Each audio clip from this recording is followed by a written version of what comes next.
রুমে গিয়ে ব্যাগপত্র রেখে এখন আমরা চলে এসেছি এই দুপুরে খাবার খেতে। তো আমরা কি খাবো বলে এখন 3 প্লেট চিকেন বিরিয়ানি অর্ডার দিলাম, 120 টাকা করে নিল। বিরিয়ানি খেয়ে আমরা এখন যাব ফেজারগঞ্জে। আমরা এখন দাঁড়িয়ে আছি ফেজারগঞ্জে এসে দেখি এখানে একটা পুরনো বাড়ি ভেঙে রয়েছে। এখানে কিন্তু ডেভেলপের কাজ চলছে, মানে কনস্ট্রাকশনের কাজ চলছে এখন বর্তমানে। এখানে শুনলাম নাকি একজনের মুখ থেকে যে সেই দীঘার মতো করে এখানে সব বসার সিট করবে। তো যাই হোক, দীঘা তো সবাই জানেন, দীঘা একটা প্রচুর পরিমাণে টুরিস্ট আসে, এটা একটা ক্রাউড প্লেস। এখানে তেমন একটা ক্রাউড প্লেস নয়। তো যদিও ভিড়ভাড়টা থাকে না, তারপরেও বলবো যারা একদিনের ছুটি নিয়ে সুন্দর একটা নিরিবিলি সময় কাটাতে চাইছো তাদের জন্য বেস্ট প্লেস, তারা আসতে পারো, ফ্যামিলি ফ্রেন্ডস যেভাবে খুশি।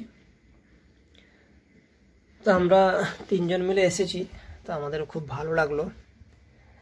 কিছু সময় এখানে কাটালাম ফেজারগঞ্জে। এখান থেকে আমরা যাব যেখানে জালি ভাইরা মাছ ধরে সব মাছ বরফে প্রসেসিং করে দেখতে যাব। তো আমরা যেতে যেতে দেখলাম রাস্তার সাইডে এখানে প্রচুর পরিমাণে সব মাছ শুকাচ্ছে, এটাকে আমাদের ভাষায় বলি আমরা শুটকি মাছ বলে থাকি। এখন আমরা এসেছি সেই ঘাটে যেখানে জালি ভাইরা মাছ ধরে আনে। এখানে এসে দেখলাম এই ঘাটটাতে করে নয়, পাশের ঘাটটাতে জালি ভাইরা মাছ নিয়ে আসে। এই ঘাটটা থেকে ট্যুরিস্টদের জম্মুদ্বীপ, তারপরে মোহনা ফোনা এইসব জিনিস এখানে ঘুরে দেখায়, জঙ্গলের কোর এরিয়াগুলো এটা ঘুরে দেখানোর জন্য এই ঘাটটা থেকে বোট যায়। তো যারা ঘুরতে চাও তারা এটা ঘুরে দেখতে পারো। আমরা এখন এই ঘাটে যাব, গিয়ে আপনাদেরকে অন করা মাছ প্রসেসিং করা ভিডিও তুলে ধরব। আমরা এখন চলে এসেছি এখানে। ওই পাশ থেকে যখন আমরা ভিডিও করছিলাম তো দেখিয়েছিলাম যে সামনে একটা ঘাট, ওই ঘাটটাতে মাঝিরা জালি ভাইরা মাছ তোলা নামা করে। তো এই ঘাটটাতে প্রচুর পরিমাণে জালি ভাইরা মাছ ধরে এনে এখান থেকে 200-300 মিটার দূরে একটা বড় মার্কেট আছে, সেই মার্কেটটাতে ওরা ওখান থেকে সব বরফ প্যাক করে সেলস করে। দেখুন এইসব বোটগুলো চলে এসছে সব মাছ ধরে, এরা আবার এখান থেকে বেরিয়ে যাবে প্রায় 15 দিন 20 দিন করে চলে যায়, এরা সেই মাছ সমুদ্রে গিয়ে মাছ ধরে। দেখুন এটা একটা বোট, এই মাছ ধরা বোট ভেঙে একদম বিলুপ্ত হয়ে গেছে। প্রচুর পরিমাণের বোট আছে এখানে, আপনি গনে শেষ করতে পারবেন না।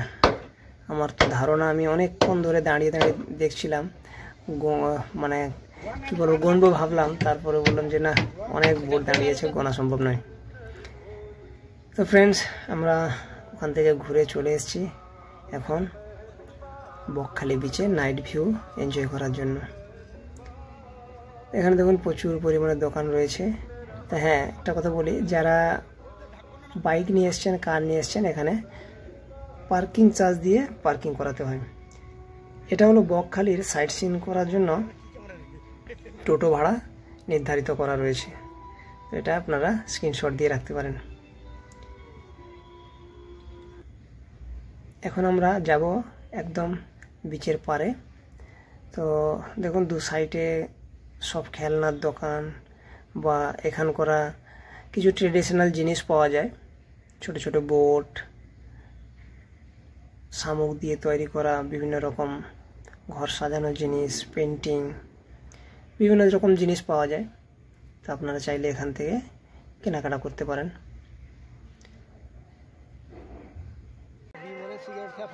চা খাইনি, চা খাওয়ায় চা খো, 3টে চা খো। চলো বুঝে গেলো না, বুঝবো নি।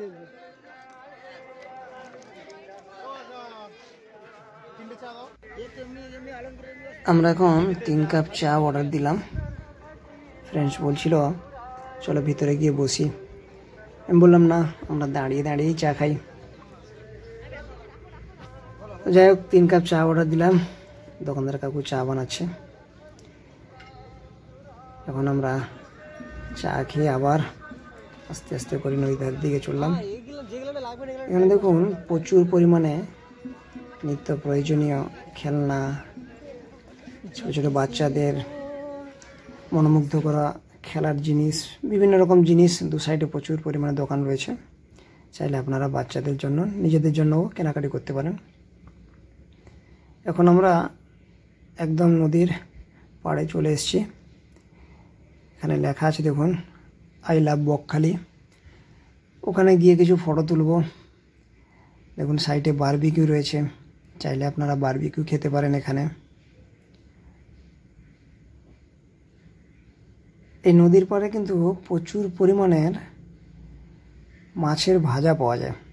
প্রত্যেকটা স্টল, যদি এখানে দেখে থাকো 100টা স্টল রয়েছে, তার মধ্যে আপনারা 70টা স্টলের মধ্যেই মাছ ভাজাই পাওয়া যাচ্ছে। বকখালি এসে মাছ ভাজা খাবো না, এটা তো হয় না। বন্ধুও তাই বলছিল যে চলো ক্রাব খাই, কিন্তু আমি আবার ক্রাব খাই না। আমি বললাম আমি মাছ ভাজা খাবো, তুই ক্রাব খা। যাই হোক, তো এখন বন্ধু এখন কেনাকাটি করছে। ও কিছু ওর ভাগ্নির জন্য কিছু ছোট ছোট হাতের চুড়ি নিল। এখন আমরা এসেছি খাওয়ারের জন্য, তো দেখছি ঘুরে কি খাওয়া যায় বলে আমরা এখান থেকে একটি দোকান থেকে আমরা খেলাম পাপড়ি চাট। তারপরে আমরা আবার মাছের অর্ডার দিয়ে দাঁড়িয়ে রইলাম মাছ খাওয়ার জন্য। বন্ধু ক্রাব অর্ডার দিল, আমি প্রনস অর্ডার দিলাম, দিয়ে এখন দাঁড়িয়ে রইলাম। প্রচুর পরিমাণে ভিড় রয়েছে দোকানে, তার জন্য অনেকটা ওয়েট করতে হলো। মাছ ভাজা খেয়ে এখন আমরা এসেছি এখন বেলুন ফাটানোর জন্য। 20 টাকায় 5টা প্রাইস রয়েছে। তো আমার আবার নিশানা ঠিক নয়, বন্ধু বলছে তুমি তো ফাটাতে পারবে না, আমি ফাটাই। আমি বললাম ঠিক আছে, আমি একটা দুটো ফাটাই, বাকি তুমি ফাটাও। তো ও নিল একটা বন্দুক, আমিও নিলাম। আমার তো ফাটবে কিনা জানি না।